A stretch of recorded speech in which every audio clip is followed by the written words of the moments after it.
ಶೂರ್ಪನಖಿ ನಿಮ್ಮೆಲ್ಲರಿಗೂ ಗೊತ್ತಲ್ವಾ?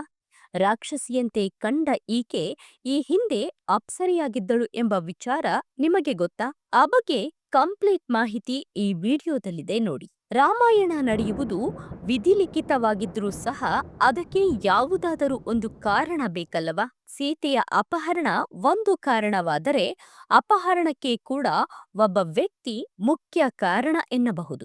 ಅದೇ ಶೂರ್ಪನಖಿ. ಲಕ್ಷ್ಮಣ ಶೂರ್ಪನಖಿಯ ಮೂಗನ್ನ ಕತ್ತರಿಸಿದ್ದು ಎಲ್ಲರಿಗೂ ಗೊತ್ತೇ ಇದೆ. ಇಷ್ಟು ಮಾತ್ರವಲ್ಲ, ಶೂರ್ಪನಖಿಯ ಬಗ್ಗೆ ನಮಗೆ ತಿಳಿದುಕೊಳ್ಳಲು ಇನ್ನೂ ಸಾಕಷ್ಟು ವಿಚಾರಗಳಿವೆ. ಶೂರ್ಪನಖಿಯು ಋಷಿ ವಿಶ್ವಶ್ರವ ಮತ್ತು ಕೈಕಸಿಯ ಮಗಳು ಮತ್ತು ಲಂಕಾದ ರಾಜ ರಾವಣನ ಸಹೋದರಿ.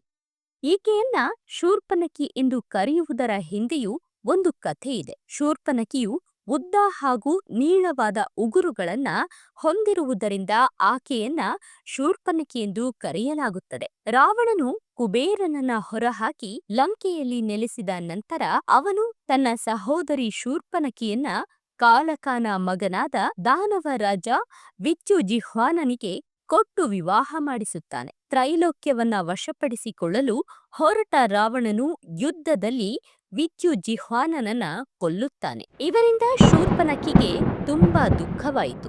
ನನ್ನಿಂದಾಗಿ ನೀನು ಸರ್ವನಾಶವಾಗ್ತೀಯ ಎಂದು ಮನದಲ್ಲೇ ರಾವಣನನ್ನ ಶಪಿಸುತ್ತಾಳೆ. ರಾವಣ ಅವಳನ್ನ ಸಮಾಧಾನಪಡಿಸಿ ತನ್ನ ಸಹೋದರ ಖಾರನೊಂದಿಗೆ ವಾಸಿಸಲು ದಂಡಕಾರಣ್ಯದಲ್ಲಿ ಇರುವಂತೆ ಕಳುಹಿಸಿಕೊಡುತ್ತಾನೆ. ದಂತಕಥೆಗಳ ಆಧಾರದ ಮೇಲೆ ಒಮ್ಮೆ ರಾವಣ ಶೂರ್ಪನಖಿಯ ಮನೆಗೆ ಹೋಗಿದ್ದನು. ಶೂರ್ಪನಖಿಯ ಪತಿ ಶ್ರೀಹರಿಯ ಆರಾಧಕನಾಗಿದ್ದರಿಂದ ಅವನು ಶ್ರೀಹರಿಯನ್ನ ಪೂಜಿಸುತ್ತಿರುವುದನ್ನ ರಾವಣ ನೋಡುತ್ತಾನೆ.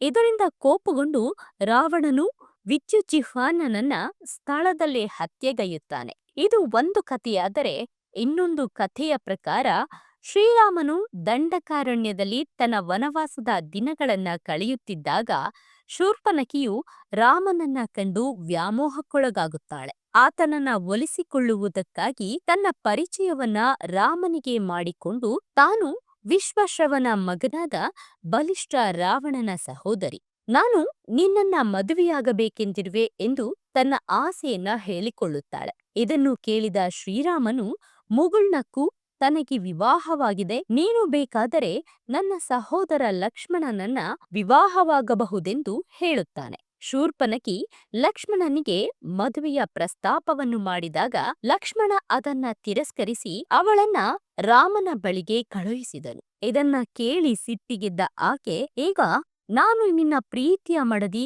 ಸೀತೆಯನ್ನ ತಿಂದರೆ ನೀನು ನನ್ನನ್ನ ವಿವಾಹವಾಗಬಹುದೆಂದು ಹೇಳಿ ಅವಳು ಸೀತೆಯ ಕಡೆಗೆ ಧಾವಿಸುತ್ತಾಳೆ. ಆಗ ರಾಮನ ಆಜ್ಞೆಯಂತೆ ಲಕ್ಷ್ಮಣ ಅವಳ ಮೂಗು ಮತ್ತು ಕಿವಿಗಳನ್ನ ಕತ್ತರಿಸಿದನು. ಶೂರ್ಪನಖಿ ತನ್ನ ಮೂಗು ಕತ್ತರಿಸಿಕೊಂಡು ತನ್ನ ಸಹೋದರರಾದ ಖಾರ ಮತ್ತು ದೂಷಣ ಬಳಿಗೆ ಹೋದಳು. ಇಬ್ಬರು ತಮ್ಮ ಸೈನ್ಯದೊಂದಿಗೆ ರಾಮನ ಮೇಲೆ ದಾಳಿ ಮಾಡಿದರು. ರಾಮನು ಖಾರನ ಸೈನ್ಯದೊಂದಿಗೆ ಖಾರ ಮತ್ತು ದೂಷಣನ್ನು ಕೊಂದನು.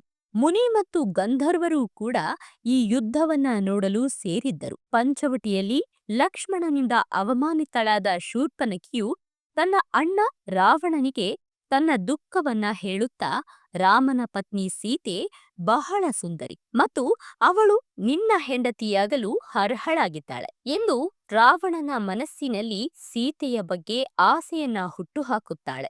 ಆಗ ರಾವಣನು ತನ್ನ ಮಾವ ಮಾರೀಚನೊಂದಿಗೆ ತನ್ನ ಸಹೋದರಿಯ ಅವಮಾನಕ್ಕೆ ಸೇಡು ತೀರಿಸಿಕೊಳ್ಳಲು ಸೀತೆಯನ್ನ ಅಪಹರಿಸುವ ಯೋಜನೆಯನ್ನ ರೂಪಿಸಿದನು. ಶೂರ್ಪನಖಿಯು ತನ್ನ ಹಿಂದಿನ ಜನ್ಮದಲ್ಲಿ ಇಂದ್ರಲೋಕದ ನಯನತಾರ ಎಂಬ ಅಪ್ಸರೆಯಾಗಿದ್ದಳು ಎಂದು ಹೇಳಲಾಗುತ್ತದೆ. ಆ ಸಮಯದಲ್ಲಿ ವಜ್ರ ಎಂಬ ಋಷಿಯ ಭೂಮಿಯ ಮೇಲೆ ಕಠಿಣ ತಪಸ್ಸು ಮಾಡುತ್ತಿದ್ದನು. ಆಗ ನಯನತಾರಾದಿಂದ ಪ್ರಸನ್ನನಾದ ಇಂದ್ರನು ಋಷಿಯ ತಪಸ್ಸನ್ನು ಭಂಗ ಮಾಡಲು ಅವಳನ್ನ ಭೂಮಿಗೆ ಕಳುಹಿಸಿದನು. ಇದರಿಂದ ವಜ್ರ ಋಷಿಯ ತಪಸ್ಸು ಭಂಗವಾದಾಗ ಇವನು ಕೋಪದಿಂದ ರಾಕ್ಷಸಿಯಾಗುವಂತೆ ಆಕೆಯನ್ನ ಶಪಿಸುತ್ತಾನೆ. ಈ ಕಾರಣದಿಂದ ಶೂರ್ಪನಖಿ ಸುಂದರ ರಾಕ್ಷಸಿಯಾದಳು.